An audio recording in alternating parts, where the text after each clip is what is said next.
আমি শেষ কথা বলে বিদায় করবো আমার বাস্তব জীবনের একটা ঘটনা শোনাইয়া। গত 2 বছর আগে ভোলায় আমার এক মাহফিল বাবা।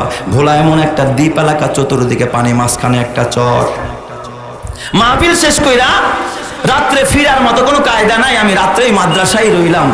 নুরানি হেফজখানা মাদ্রাসা, ছোট্ট একটা মাদ্রাসা, পাশে একটা বড় মসজিদ। তো কর্তৃপক্ষ আমার জন্য থাকার ব্যবস্থা করছে মসজিদের পাশেই হুজরাখানায়। তো কয়েকটা ছেলেকে আমার দায়িত্ব দিয়েছে খেদমত করার, বাহিরেরও 2টা বাচ্চা।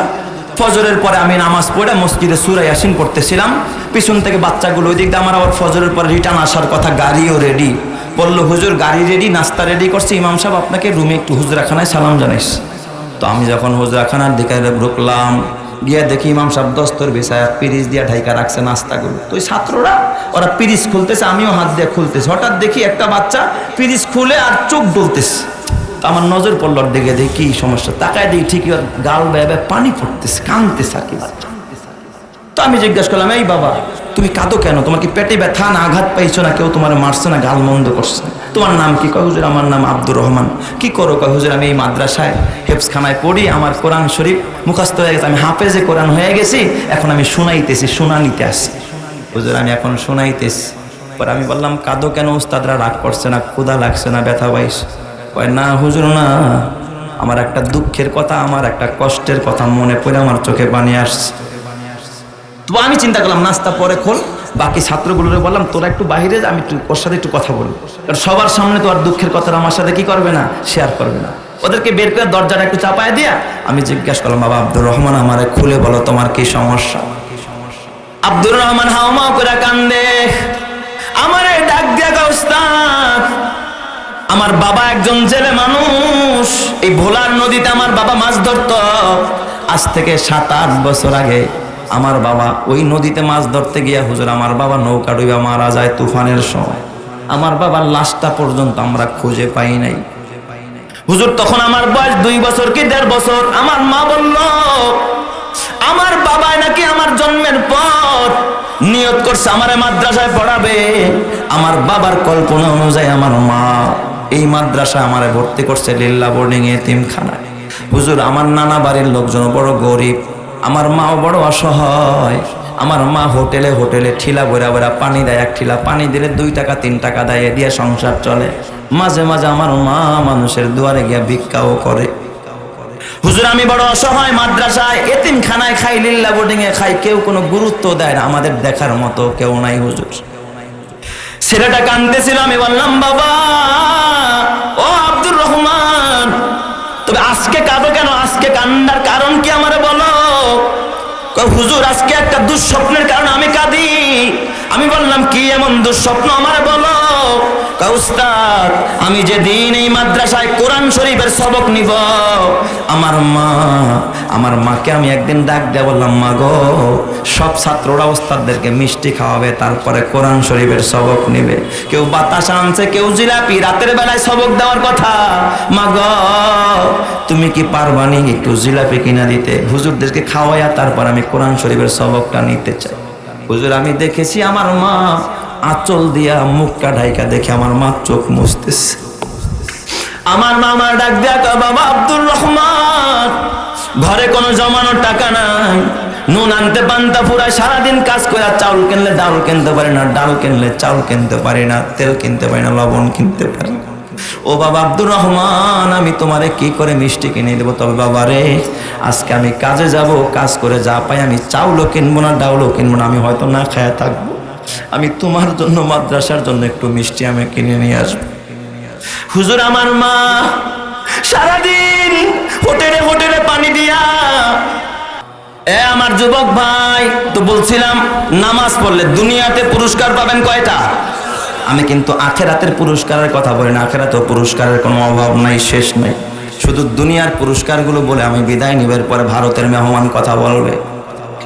যুবক ভাই ও মুসলমান খুব ভালো করে বুঝো, 1 নম্বরের পুরস্কার হলো নামাজ নামাজিকে অশ্লীল কাজ এবং মন্দ কাজ থেকে ফিরায় রাখে। কথা কার? ইন্নাস সালাতা তানহা আনিল ফাহশাই ওয়াল মুনকার। নিশ্চয় নামাজ নামাজিকে অশ্লীলতা থেকে এ বাবা মুনকার মানে খারাপ কাজ থেকে, মন্দ কাজ থেকে বিরত রাখে, এটা এক নম্বরের ফায়দা। এই জন্য যে যত বেশি নামাজ পড়বে সে তত বেশি গুনাহ থেকে মুক্ত থাকবে, অশ্লীলতা থেকে মুক্ত থাকবে, বেহায়াপনা থেকে মুক্ত থাকবে, অন্যায় অবিচার থেকে মুক্ত থাকবে। আর যেই মানুষটা নামাজ পড়বে না সে কোনোদিন অন্যায় অবিচার থেকে বিরত থাকতে পারবে না। কথা ঠিক কিনা? 2 নম্বরের পুরস্কার, এ বাবা যেই রিজিকের জন্য মাথার ঘাম পায়ে ফেললা, যেই সম্পদের জন্য, যেই টাকার জন্য, যেই গাড়ির জন্য, যেই বাড়ির জন্য, যেই নারীর জন্য এত মেহনত করলে, এত মাথার ঘাম পায়ে ফেললা, এ আমার বাবা তুমি যদি 5 ওয়াক্ত নামাজকে ওয়াক্ত মতো আদায় করতে পারো, আমার রবের গোলামি যথাযথ পালন করতে পারো, আমার রব্বুল আলামিন এই দুনিয়ার ভিতরে তোমাকে ভরপুর রিজিকের ব্যবস্থা করে দিবে। জোরে কোন সুবহানাল্লাহ। আসমান থেকে তার রিজিকের ব্যবস্থা করবেন যিনি, তিনি কে? আল্লাহ বরকত দিতে পারে কি পারে না? আরো জোরে কান বিশ্বাস আছে না নাই? এ যুবক, হাসানে বসরির নাম শুনছেন আপনারা? হাসান বসরি রহমাতুল্লাহ আলাইহির কাছে তার এক মুরিদ আসছে। হাসান বসরিকে খুব ভালোবাসে, দিল দিয়ে মহব্বত করে। হাসান বসরি কাইসা কয়, হুজুর আমারে কিছু আমল শেখায় দেন, কিছু সবক দিয়ে দেন। পীর সাহেবের কাছে মুরিদরা সবক চায় না, হুজুর আমারে কিছু সবক দেন, যে সবকগুলো আমি কি করব? আদায় করব। হাসান বসরি ডাক দিয়া কয়, বাবা তুমি 5 ওয়াক্ত নামাজকে ওয়াক্ত মতো আদায় করবা। ওই যুবক এবার বাসায় চলে যায়। তার ছিল বড় ব্যবসা, বাজারে বড় দোকান। আজান হয়ে গেছে, দোকান বন্ধ করে দিবে। ইতিমধ্যে এক কাস্টমার আসছে, সারাদিন বেচতে পারে না, এখন এক কাস্টমার আসছে মাল কিনতে। ওই লোকটা ডাক দেখা, না রে আমি তোমার সাথে কোনো বেচা কিনা করবো না, এখন আমি আমার মালিকের সাথে ব্যবসা করবো। সুবহানাল্লাহ।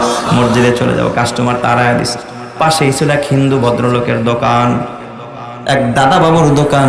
এ কয়, দেখছো কাস্টমার হলো দোকানের লক্ষ্মী, আর হে লক্ষ্মী তাড়ায় দেয়। এই কথাটা কিন্তু আমাদের মুসলমানরাও কয় লক্ষ্মী। লক্ষ্মী কিন্তু হিন্দুদের একটা দেবতার নাম। আমরা লক্ষ্মী চাই না, আমরা বরকত চাই। কথা ঠিক কিনা? আমরা কি চাই? বরকত চাই, দরকার নাই। লক্ষ্মী তো হিন্দুদের দেবতার নাম।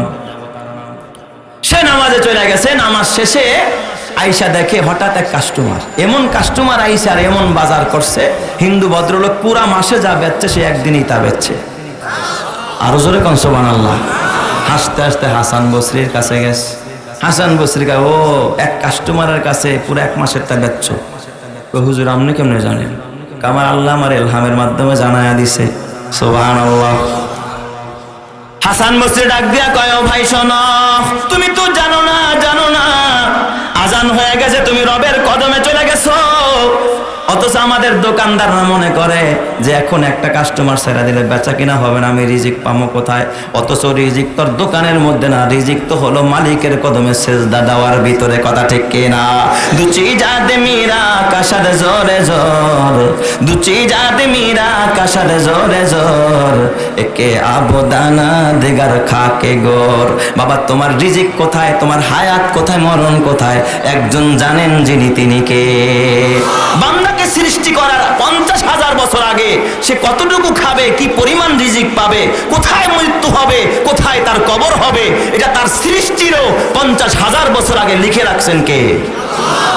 আপনি যতই মেহনত করেন, যতই দোকানদারি করেন, আল্লাহ কপালে যা লেখা রাখছে তার থেকে 1 চুল বেশি। ওরে কোরআন পড়ো, কিতাব পড়ো, কোরআন পড়ো, কিতাব পড়ো, ওলি আল্লাহর লেখা, 2 নয়নে যায় না দেখা, ওই কপালের লেখা। সব দেখলেন কিন্তু কপালের লেখা দেখছেন জীবনে? কালকে আপনার মরণ হবে, এটা আপনি জানেন না কি জানেন না? এ যুবক, তাহলে 1 নম্বর আল্লাহ অশ্লীল এবং মন্দ কাজ থেকে বিরত রাখবে নামাজ পড়লে। 2 নম্বর আল্লাহ রিজিকের ভিতরে বরকত দিবে। সুবহানাল্লাহ জোরে কোন সবাই। তাই তো আমার নবীর ঘরে যখন খাবার নাই, রিজিক নাই, আল্লাহর নবী গিয়া মসজিদে কানতেন, দোয়া করতেন, ওয়াস্তাইনু বিসসবরি ওয়াসসালাহ ইন্নাল্লাহা মাআস সাবিরিন। আল্লাহ ডাক দিয়া কয়, গোলাম সাহায্য দরকার, রিজিক দরকার, সবরের মাধ্যমে, নামাজের মাধ্যমে আমি আল্লাহর কাছে চা। তুই যদি সবর করতে পারো আর নামাজ আদায় করতে পারো, তোর দায়িত্ব হলো গোলামি করা, আর আমি আল্লাহর দায়িত্ব হলো তোরে রিজিক দেওয়া। জোরে কোন সুবহানাল্লাহ। তাহলে রিজিকের মালিক যিনি, তিনি কে? রিজিক আপনার ছেলে দেয় না, আপনার দোকান দেয় না, ব্যবসা দেয় না, গাবি দেয় না, জমি দেয় না, রিজিকের মালিক কে? আল্লাহ। তিন নাম্বার, এ যুবক, নামাজ 5 ওয়াক্ত আদায় করলে 3 নম্বর দুনিয়াবি পুরস্কার। এগুলো আখিরাতের পুরস্কার না, দুনিয়ায় পাবেন নগদ পুরস্কার। দুনিয়াবি 3 নম্বর পুরস্কার, আল্লাহ পাক রব্বুল আলামিন এই অন্তরের মধ্যে প্রশান্তি দিয়ে দিবে। সুবহানাল্লাহ। কোন সবাই অন্তরে কি আসবে? প্রশান্তি আসবে, পেরেশানি থাকবে না, পেরেশানি থাকবে না। এ বাবা, এখন আমাদের দিলের ভিতরে পেরেশানি কম না বেশি? স্বামীও পেরেশানিতে, বিবিও কি, ভাইও পেরেশানিতে, ছোট ভাইও পেরেশানিতে, বাবাও পেরেশানিতে, সন্তানও কি পেরেশানির আর কোনো শেষ নাই। অথচ যারা মালিকের কদমে সেজদায় পড়ে কান্দে, ওদের জীবনে কোনো কি থাকে না? পেরেশানি থাকে না। ওদের দিলটা ঠান্ডা থাকে, ওদের স্ট্রোকের ভয় নাই, ওদের প্রেশারের রোগ নাই, ওদের ডায়াবেটিস নাই, ওরা হঠাৎ হার্ট ব্লক হয়ে ডাক্তারের কাছে যাওয়া লাগে না, কারণ ওদের দিলে শান্তি আছে। বেশিরভাগ পেরেশানিতে যারা থাকে, ঘুমের ঔষধ ছাড়া তাদের ঘুম হয় না, ওরা স্ট্রোক করে হার্ট ব্লক হয়, হার্ট ওপেন সার্জারি করতে হয়, এছাড়া ওরা জমিনের ভিতরে থাকতে পারে না। কথা ঠিক কিনা? আল্লাহ 5 ওয়াক্ত নামাজ পড়লে পেরেশানি নামক মুসিবতকে আল্লাহ দূর করে দিবে। জোরে কোন সুবহানাল্লাহ। 4 নম্বর, আমার বাবা, আল্লাহ গুনাহ মাফ করে দিবে। আমলনামায় কি থাকবে না? কোনো গুনাহ থাকবে না। as-salawatul khamsu wal jumu'atu ilal jumu'ah, আল্লাহর নবী কয় 5 ওয়াক্ত নামাজ, যেমন যোহর পড়ছেন যোহরের টাইমে, আসর পড়ছেন আসরের টাইমে, এক জুমা পড়ছেন জুমার টাইমে, পরের জুমা পড়ছেন জুমার টাইমে, এর মাঝখানে যত গুনাহ করেছেন, এই একের পর এক নামাজ পড়ার বরকত আল্লাহ মাঝখানে সব গুনাহগুলো মাফ করে দিবে। সুবহানাল্লাহ। এটাও দুনিয়াবি পুরস্কার। আল্লাহু আকবার। যখন সবাই তাহলে নামাজ পড়ার দ্বারা গুনাহ মাফ করেন যিনি, তিনি কে? আল্লাহ। 5 নম্বরের পুরস্কার বলে বিদায়। এ যুবক ভাই, তোর হাতে পায়ে ধরে বলা যায়, কেউ যদি 5 ওয়াক্ত নামাজ জমিনের ভিতরে পড়ে, এই চেহারার ভিতরে উজ্জ্বলতা দিয়া আল্লিল ওয়াজহি, হাদিসে আসছে এই চেহারাকে উজ্জ্বল বানায়া দিবে কে? চেহারায় নূর চমকাবে। চেহারা কি চমকাবে? কসমেটিক্স ঘষতে হবে না, পার্লারে যাইতে হবে না, বিউটি পার্লারে ফেয়ার অ্যান্ড লাভলি সুনু মাখতে হবে না, কোনো ক্রিম মাখা লাগবে না, ফেসিয়াল করতে হবে না। এই চেহারার ভিতরে খোদাই নূর চমকাইতে থাকবে। জোরে কোন সুবহানাল্লাহ। চমকাইবে কি চমকাইবে না? এ আমার যুবক ভাই, ও বুড়া বাবা, আমি শেষ কথা বলি, একটু জ্ঞান দিয়ে আকল দিয়ে বুঝো। এই জমিনে মানুষের চেহারা 4 প্রকার। জমিনে মানুষের চেহারা কয় প্রকার? 4 প্রকার। কিছু আছে সাদা, কিছু আছে কালো, কিছু লাল, কিছু আছে বাদামি কালার। কেন? আদম আলাইহিস সালামকে আল্লাহ এই 4 প্রকারের মাটি দিয়ে তৈরি করেছেন। কিছু কালো মাটি বাংলাদেশে আছে না নাই?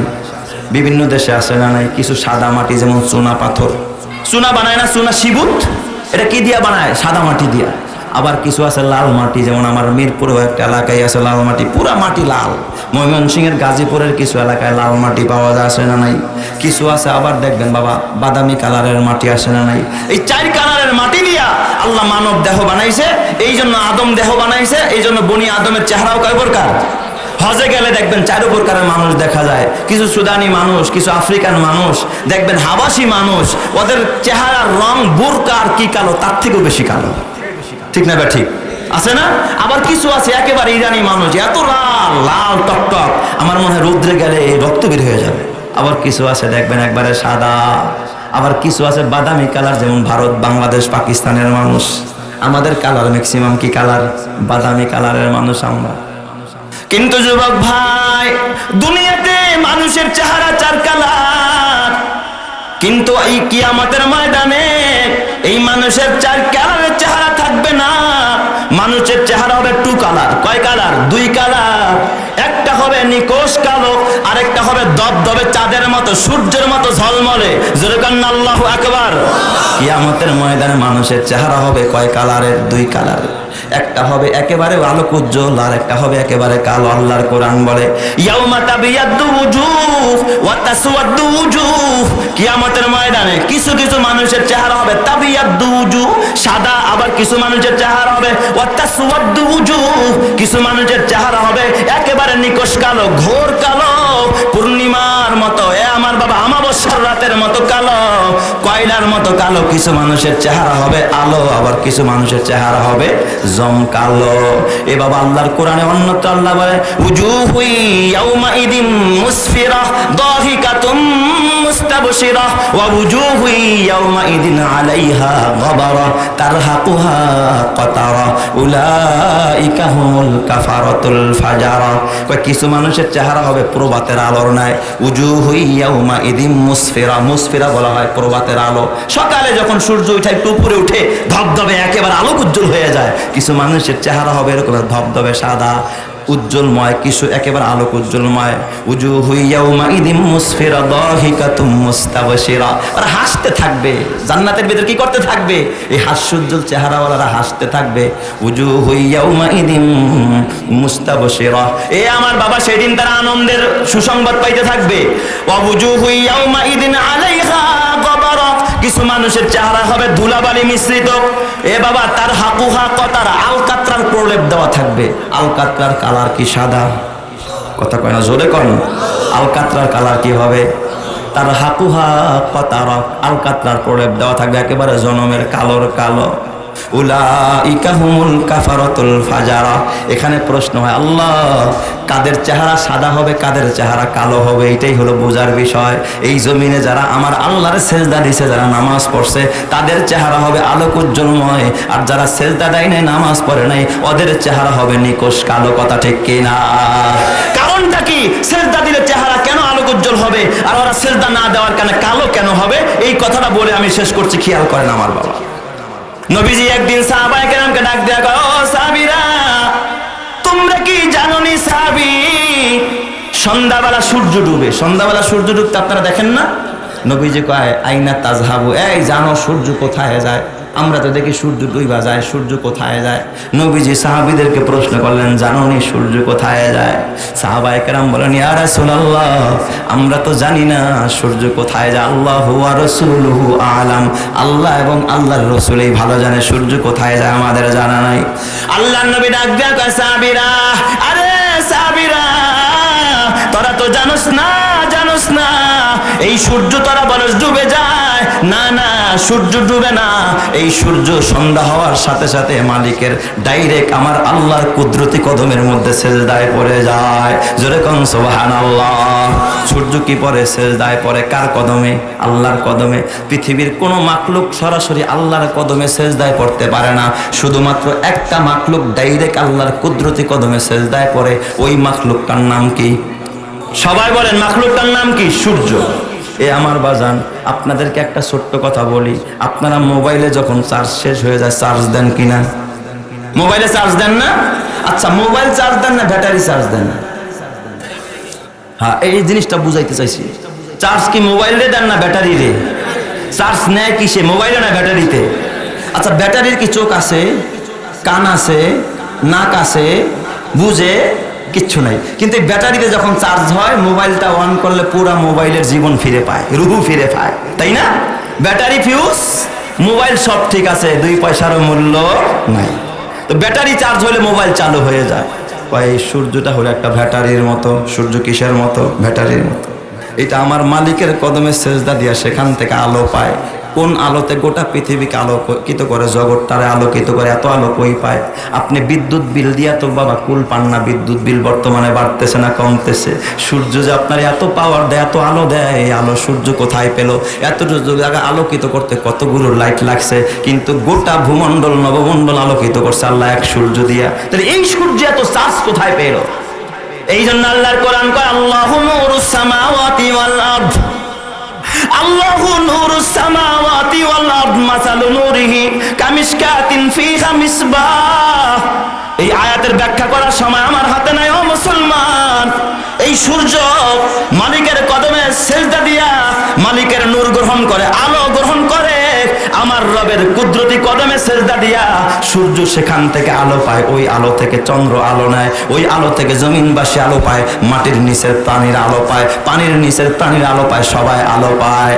আমার নবীজি ডাক দিয়া কয়, সাহাবীরা, একটা সূর্য যার চোখ নাই, যার কান নাই, যার নাক নাই, যার হাত নাই, আকল নাই, বুদ্ধি নাই, এই সূর্য যদি আল্লাহর কদমে সেজদা দেওয়ার কারণে, আল্লাহর কুদরতি কদমে সেজদা দেওয়ার কারণে সূর্য এত আলো পায়, যেই মুমিন বান্দা দুনিয়ার জমিনে যার চোখ আছে, নাক আছে, কান আছে, বুঝ শক্তি আছে, এই মুমিন যখন আল্লাহর কুদরতি কদমে সেজদা দিয়া দেয়, একটা সূর্য সেজদা দিয়া যদি এত আলো পায়, এই মুমিন বান্দা যখন রবের কদমে সেজদা দিয়া যখন রবকে খুশি করে ফালায়, ওর এই চেহারাটা হাসরের ময়দানে একটা সূর্যের ভিতরে কি পরিমাণ আলো আছে তার থেকে কোটি গুণ বেশি আলোক উজ্জ্বলময় এই বান্দার চেহারাটাকে আল্লাহ বানায়া দিবে। চিৎকার মেরে কান্না আল্লাহু আকবার, আরো জোরে কান্না আল্লাহু আকবার। শামস কামারে সুরখে জমি আঞ্জুম আখতার, দশতে দিওয়াল ওয়াদি সাহারা ও সমন্দর, মোরা মুলক তাম দরু তৈরা কবুতর, শাম সে হর জুলম তুজু আহমর ও আসগার, गुलजार गुलो पुरगे साजार किसने बनाया, तौलब मायूसी का हो ये सब जिसने बनाया। जोरे जोरे कन सुबहानाल्लाह। ए আমার বাবা দুনিয়াটা অন্ধকার। হাসান বসরি রহমাতুল্লাহ আলাইহি বলে আর দুনিয়া কুল্লুহা জুলমা, আরে দুনিয়া অন্ধকার, আলো কোথায়, আলো কোথায়? আলো হইল আমার রবের দেওয়া আলো, আলো হইল আল্লাহর ওহীর আলো, ইলমের আলো, কোরআনের আলো। আর এই আলো শিক্ষা দেওয়া হয় বাস্তা মাদ্রাসায়, এই আলো শিক্ষা দেওয়া হয় কোরআনের সমস্ত মাদ্রাসায়, দারুল উলুম দেওবন্দে, গারে হেরায়, আসহাবে সুফায়, এই আমার বাবা হাটাজারিতে, নানুপুরে, পটিয়ায়, সমস্ত মাদ্রাসার ভিতরে আলোর শিক্ষা দেওয়া হয়। এই আলোর সাথে যার সম্পর্ক বেশি হবে তার অন্তরটাকে তত বেশি ভালো বানায়া দিবেন কে? আরো জোরে বলেন না কে? আল্লাহ। এ মুসলমান, একটু অন্তর চক্ষু দিয়া বয়ানটা শোনে রে বাবা। তোমার সন্তানের জন্য আমি শুরুতেই বলেছিলাম একটা সন্তানের জন্য আলাদা রুম, আলাদা এসি, আলাদা খাট, আলাদা সোফা, আলাদা ডাইনিং টেবিল, আলাদা সোফা সেট, আলাদা খাবারের প্লেট, আলাদা মোবাইল, আলাদা গাড়ি, আলাদা বাড়ি, আলাদা নারী, সব আলাদা করলা। অথচ বাচ্চা মাদ্রাসা আইসা দেখবা আহারে রাত্র 3টা বাজে যেই বাচ্চাগুলো ওইটা তাহাজ্জুদের নামাজ পড়ে, একসাথে এক মশারির ভিতরে সবগুলো ফার্মের মুরগির মতো ঘুমায়। কারো পায়ের কাছে মাথা, মাথার কাছে পা, বালিশ নাই, কম্বল নাই, খাতা নাই, গরম পানির কোনো গিজার নাই। ভোর রাতে ঠান্ডা পানি দিয়া ওযু বানাইয়া ওই মালিকের কদমে সেজদা দেয়। অথচ তোর পোলাটা তোর টাকায় কেনা আইফোনটা চালায়া সারা জনম জনম গুনাহ করলো, আরেকটা মেয়ের সাথে ফষ্টি নষ্টি করে গুনাহ কামাইলো। তুই বাবার আমল নামায় কিন্তু গুনাহ জমতেছে রে বাবা। তুমি মনে কইরো না আমি বড় ভালো করছি, পোলারে বড় সুখে রাখছি, না না, সুখে থাইকেই তো তোমার পোলায় গুনাহ কামাইতেছে আর তুমি বাবার আমল নামায় গুনার বোঝা বাড়াইতেছে। আর এই মাদ্রাসার এতিম বাচ্চাগুলো, অসহায় বাচ্চাগুলো সারা রাত দোয়া করে, কোরআন পড়ে, খাওয়া পায় না, থাকার জায়গা পায় না, এসি তো দূরের কথা, একটু গরম পানিও পায় না। বলেন 7 বছরের একটা বাচ্চা ফজরের সময় ঠান্ডা পানি দিয়ে ওযু বানায়। এই বাচ্চাগুলোর মা গরম পানি দিয়া গোসল করায় দেয়, মা নুডলস পাকায় খাওয়ায়। অথচ এই বাচ্চাগুলো কত কষ্ট করে, এদের জন্য তোর মায়া হয় না। তোর মায়া হলো যেটা দাঁড়ায় প্রস্রাব করে তার জন্য, যেই পোলায় তোর জাহান্নামে নিয়ে ছাড়বে তার জন্য তোর মায়া, এদের জন্য মায়া নাই। হাসরের ময়দানে আল্লাহর আদালতে জবাব দেওয়া লাগবে কিনা? এ যুবক ভাই বেজার হইও না, রাগ করো না। তুমি কালকে যদি মরে যাও, তুমি সংসারে কি রেখে গেলা? তোমার কবরের কাছে কাঁদার মতো কেউ নাই, আছে নাকি? কে কাঁদবে তোমার জন্য? কে দোয়া করবে? এরাই তোমার আপন, এরা সবসময় দোয়া করে, আল্লাহ এলাকার কবরবাসীর কবর আযাব মাফ করে দাও, প্রত্যেকের মা বাবারে মাফ করে দাও। আল্লাহ মাদ্রাসার ভবন যারা বানাইছে, ঘর যারা বানাইছে তাদেরকে মাফ করে দাও। আল্লাহ যারা আমাদের খাবার দেয় তাদেরকে মাফ করে দাও। এদের উসিলায় আল্লাহ এলাকায় রহমত দেয়, আর তোমার সন্তানের উসিলায় গজব আসার কথা ঠিক কিনা? তোমার পোলায় দামি মোটর সাইকেল দানিয়া, টিভিএস হুন্ডা দানিয়া, আরেকটা মেয়ের পিছে বসাইয়া 10 গ্রাম ঘুরে তুমি বাবা মনে করছো মাশাআল্লাহ আমি তো বড় সফল বাবা। না না, তোমার পোলা নিজেও জিনা করে, ব্যভিচার করে, পার্কে যায়, আড্ডাখানায় যায়, মদের আড্ডায় যায়, এই কনসার্টে যায়, গুনার আসরে যায়, সব গুনার একটা ভাগ তোমার আমল নামায় রয়। আর এই বাচ্চাগুলো যত নেকের আমল করে, তুমি যদি এদের সাথে সম্পর্ক রাখতে পারো, তোমার আমল নামায় এই নেকির ভাগ দিয়া দিবেন যিনি, তিনি কে? আল্লাহ। আমি শেষ কথা বলে বিদায় করবো আমার বাস্তব জীবনের একটা ঘটনা শোনাইয়া। গত 2 বছর আগে ভোলায় আমার এক মাহফিল বাবা। ভোলা এমন একটা দ্বীপ এলাকা, চতুর্দিকে পানি, মাঝখানে একটা চর। মাহফিল শেষ কইরা রাত্রে ফিরার মতো কোনো কায়দা নাই, আমি রাত্রেই মাদ্রাসায় রইলাম। নুরানি হেফজখানা মাদ্রাসা, ছোট্ট একটা মাদ্রাসা, পাশে একটা বড় মসজিদ। তো কর্তৃপক্ষ আমার জন্য থাকার ব্যবস্থা করছে মসজিদের পাশেই হুজরাখানায়। তো কয়েকটা ছেলেকে আমার দায়িত্ব দিয়েছে খেদমত করার, বাহিরেরও 2টা বাচ্চা। ফজরের পরে আমি নামাজ পড়ে মসজিদে সূরা ইয়াসিন পড়তেছিলাম, পিছন থেকে বাচ্চাগুলো ওই দিক দিয়ে আমার আবার ফজরের পরে রিটার্ন আসার কথা, গাড়িও রেডি। বললো হুজুর গাড়ি রেডি, নাস্তা রেডি করছে, ইমাম সাহেব আপনাকে রুমে একটু হুজরাখানায় সালাম জানাইস। তো আমি যখন হুজরাখানার দিকে ঢুকলাম, গিয়ে দেখি ইমাম সাহেব দস্তর বিছায়া পিরিচ দিয়ে ঢাইকা রাখছে নাস্তাগুলো। তো ওই ছাত্ররা ওরা পিরিচ খুলতেছে, আমিও হাত দিয়ে খুলতেছি। হঠাৎ দেখি একটা বাচ্চা পিরিচ খুলে আর চোখ ডলতেছে। তো আমার নজর পড়ল, দেখে দেখি কি সমস্যা, তাকায় দেখি ঠিকই ওর গাল বেয়ে পানি পড়তেছে, কাঁদতেছে আর কি বাচ্চা। তো আমি জিজ্ঞাসা করলাম, এই বাবা তুমি কাঁদো কেন? তোমার কি পেটে ব্যথা না আঘাত পাইছো না কেউ তোমার মারছে না গাল মন্দ করছে? তোমার নাম কি? কয় হুজুর আমার নাম আব্দুর রহমান। কি করো? কয় হুজুর আমি এই মাদ্রাসায় হেফজখানায় পড়ি, আমার কোরআন শরীফ মুখস্থ হয়ে গেছে, আমি হাফেজে কোরআন হয়ে গেছি, এখন আমি শুনাইতেছি, শুনানিতে আসি। হুজুর আমি এখন শুনাইতেছি। পরে আমি বললাম কাঁদো কেন? উস্তাদরা রাগ করছে না, ক্ষুধা লাগছে না, ব্যথা পাইছো? কয় না হুজুর না, আমার একটা দুঃখের কথা, আমার একটা কষ্টের কথা মনে পড়ে আমার চোখে পানি আসছে। তো আমি চিন্তা করলাম নাস্তা পরে খোল, বাকি ছাত্রগুলোরে বললাম তোরা একটু বাইরে যা, আমি ওর সাথে একটু কথা বলবো, কারণ সবার সামনে তো আর দুঃখের কথা আমার সাথে কি করবে না, শেয়ার করবে না। ওদেরকে বের করে দরজাটা একটু চাপায় দিয়া আমি জিজ্ঞাসা করলাম, বাবা আব্দুর রহমান আমারে খুলে বলো তোমার কি সমস্যা? আব্দুর রহমান হাওমাও করে কান্দে, আমারে ডাক দিয়া কয় উস্তাদ আমার বাবা একজন জেলে মানুষ, এই ভোলার নদীতে আমার বাবা মাছ ধরতো। আজ থেকে 7-8 বছর আগে আমার বাবা ওই নদীতে মাছ ধরতে গিয়া হুজুর আমার বাবা নৌকা ডুবে মারা যায় তুফানের সময়। আমার বাবার লাশটা পর্যন্ত আমরা খুঁজে পাই নাই হুজুর। তখন আমার বয়স 2 বছর কি 1.5 বছর। আমার মা বলল আমার বাবা নাকি আমার জন্মের পর নিয়ত করছে আমারে মাদ্রাসায় পড়াবে। আমার বাবার কল্পনা অনুযায়ী আমার মা এই মাদ্রাসায় আমারে ভর্তি করছে লিল্লা বোর্ডিং এতিমখানায়। হুজুর আমার নানা বাড়ির লোকজন বড় গরিব, আমার মাও বড় অসহায়। আমার মা হোটেলে হোটেলে ঠিলা বইরা বইরা পানি দেয়, 1 ঠিলা পানি দিলে 2 টাকা 3 টাকা দেয়, দিয়ে সংসার চলে। মাঝে মাঝে আমার মা মানুষের দুয়ারে গিয়া ভিক্ষাও করে।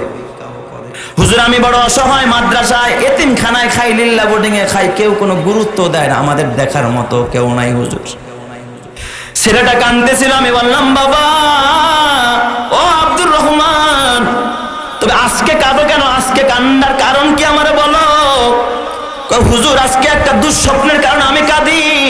আমি বললাম কি এমন দুঃস্বপ্ন আমারে বলো? উস্তাদ আমি যেদিন এই মাদ্রাসায় কোরআন শরীফের সবক নিব, আমার মাকে আমি একদিন ডাক দিয়ে বললাম মা গো সব ছাত্ররা ওস্তাদদেরকে মিষ্টি খাওয়াবে, তারপরে কোরআন শরীফের সবক নিবে। কেউ বাতাসা আনছে, কেউ জিলাপি, রাতের বেলায় সবক দেওয়ার কথা। মা গো তুমি কি পারবানি একটু জিলাপি কিনা দিতে, হুজুরদেরকে খাওয়াইয়া তারপর আমি কোরআন শরীফের সবকটা নিতে চাই। হুজুর আমি দেখেছি আমার মা আঁচল দিয়া মুখটা ঢাইকা, দেখে আমার মা চোখ মুছতেছে। আমার মামা ডাক দিয়া কয় বাবা আব্দুর রহমান ঘরে কোনো জমানোর টাকা নাই, নুন আনতে পান্তা ফুরায়, সারাদিন কাজ করে চাউল কিনলে ডাল কিনতে পারি না, ডাল কিনলে চাউল কিনতে পারি না, তেল কিনতে পারি না, লবণ কিনতে পারি না। ও বাবা আব্দুর রহমান আমি তোমারে কি করে মিষ্টি কিনে দেবো? তবে বাবা রে আজকে আমি কাজে যাব, কাজ করে যা পাই আমি চাউলও কিনবো না, ডাউলও কিনবো না, আমি হয়তো না খায়া থাকবো, আমি তোমার জন্য মাদ্রাসার জন্য একটু মিষ্টি আমি কিনে নিয়ে আসবো। হুজুর আমার মা সারাদিন হোটেলে হোটেলে পানি দিয়া যা পাইছে আমি শুনেছি, আমার মা একটু মিষ্টি কিনে আঁচলে বেঁধে ওই মিষ্টি নিয়ে আমার মাদ্রাসার দিকে রওনা। হুজুর সন্ধ্যা ঘনায় আসছে, অন্ধকার নেমে আসছে, আমার মা রাস্তা পাড়ি দিতে গিয়া কুয়াশার চাদরে ঢাকা, খেয়াল করে নাই উল্টা দিক থেকে গাড়ি আইসা আমার মাকে জায়গার মধ্যে শহীদ করে দিয়েছে। হুজুর আমি চির এতিম হয়ে গেছি, কোথায় গেল মিষ্টির প্যাকেট? আমার মাও দুনিয়াতে নাই। হুজুর আর আপনি গতকালকে মা বাবা নিয়ে বয়ান করছে, আমি এই বয়ান শোনার পরে রাতের বেলা বালিশে মাথা রেখে ঘুমাইতে পারি নাই। হুজুর আমার বালিশটা যদি আপনি দেখেন, বালিশের পাশ থেকে ও পাশ পর্যন্ত পুরোটা ভিজে গেছে। হুজুর রাত্রে বেলা হঠাৎ গভীর রাত, চোখ লাইগা আসছে, ইতিমধ্যে আমি স্বপ্ন দেখি আমার মা কোত্থেকে যেন মিষ্টির পোটলা নিয়ে আমার সামনে আইসা বসছে, আমারে কুলে নিয়া আমার আদর করে আর আমার সান্ত্বনা দেয়। আর আমার মা ওই মিষ্টির পোটলা থেকে আমার মুখে মিষ্টি তুলে দিতেছে। জোরে কোন সুবহানাল্লাহ। হুজুর আমি স্বপ্নের ভিতরে মা বলে চিৎকার মেরেছি, ঘুমাইয়া দেখি আমার মা কাছে নাই। হুজুর আমার মায়ের কবর আমার নানির বাড়ির ঘাটায় পারিবারিক গোরস্থানে। ফজরের পর আপনি মসজিদে সূরা ইয়াসিন পড়ছেন, আমি মসজিদে পড়ি নাই। আমি ফরজ নামাজ পড়ে দৌড়ে আমার মায়ের কবরের কাছে গেছি। আমি সূরা ইয়াসিনটা আমার মায়ের কবরের পাশে দাঁড়ায় দাঁড়ায় পড়েছি। ও আমার পর্দার মা, ও বাবা, ওই বাবার জীবন কত ধন্য, ওই মায়ের জীবন কত ধন্য, যেই মায়ের কবরের পাশে সন্তান দাঁড়ায়া দাঁড়ায়া সূরা ইয়াসিন পড়ে। সন্তান চোখের পানি দিয়া মা বাবার জন্য বুক ভাসায়। নবীর হাদিস বলে সন্তানের চোখের পানি সয় বাবা নাকের আগায় আসতে দেরি হয়, আল্লাহ তার মা বাবারে মাফ করতে দেরি করে না রে যুবক। তুই বললে কে কাঁদবে তোর কবরে? কাদার মতো কেউ নাই। নিজেও আলেম হইতে পারস নাই, সন্তান দেওয়া আলেম বানাইতে পারস নাই। এ যুবক, ওই মায়ের জীবন কত ধন্য। আমি বললাম বাবা আব্দুর রহমান, ডাকো তোমার নাস্তা আমি খাবো না, চলো তোমার মায়ের কবর দেখতে যাব। কত বড় ভাগ্যবতী মা, যেই মায়ের কবরের পাশে সন্তান দাঁড়ায় সূরা ইয়াসিন পড়ে। তোমার মা 100% জান্নাতি, কোনো সন্দেহ নাই। আমি রওনা, সাথে ইমাম সাহেব রওনা, মুহতামিম সাহেব রওনা, কমিটির লোকজন রওনা, ছাত্ররাও রওনা। আমরা সবাই গেলাম আমার মায়ের কবরের কাছে। গরিব মানুষ ঘেরাও করতে পারে নাই, জীর্ণ শীর্ণ একটা কবরস্থান। কয়েকটা কবর পাকা করা দেখলাম, কিন্তু ওর মায়ের কবরটা যদিও পাকা নাই, পরিচ্ছন্ন না, কিন্তু ওর মায়ের কবরের মাথা বরাবর দেখে একটা ছোট্ট ফুল গাছ। এই গাছে এত সুন্দর একটা ফুল ফুটেছে, আমরা দাঁড়ানোর সঙ্গে সঙ্গে দেখে একটা বাতাস আসলো, আর মনে হয় যেন ফুলের ঘ্রাণ আমাদের সকলের নাকের মধ্যে আসা আরম্ভ করলো। আমার দিল সাক্ষী দিচ্ছে, এটা ফুলের ঘ্রাণ না, এটা জান্নাতের সুবাস। আমি বললাম বাবা আব্দুর রহমান, তোর নসিব ভালো, তোর কপাল ভালো রে, তোর মা বড় জান্নাতি মা। বাজান তুই দোয়া কর। কয় না ওস্তাদ আপনি একটু দোয়া করেন। আমি বললাম না, আমি মুসাফির, আমি আমিন বলবো, তুই বাবা দোয়া কর। ছেলেটা হাত তুলে যখন রব্বির হামহুমা কামা রব্বায়ানি সগীরা বলছে, আর কথা বলতে পারে না, পড়ে গেছে। আমরা ধৈর্য তারা মসজিদের মধ্যে আনলাম। এ যুবক, তুই বললে কে কাঁদবে? কান্নার কেউ নাই, তোর সামনে দোয়া করারও কেউ নাই। এই আলেম ওলামা ছাড়া, এই এতিম ছাড়া, এই গরিব ছাড়া, এই হেফজখানা ছাড়া, এই কোরআনওয়ালারা ছাড়া। কেন এদেরকে ভালোবাসিস না? যেই সন্তান গুনাহ করে তার জন্য জীবন দিলি। যুবকরা তার হাতে পায়ে ধরে বলি, ওই টেলিভিশন দ্বারা জাহান্নামে নিয়ে ছাড়বে, ওই মোটর সাইকেল যেটা গুনার কাজ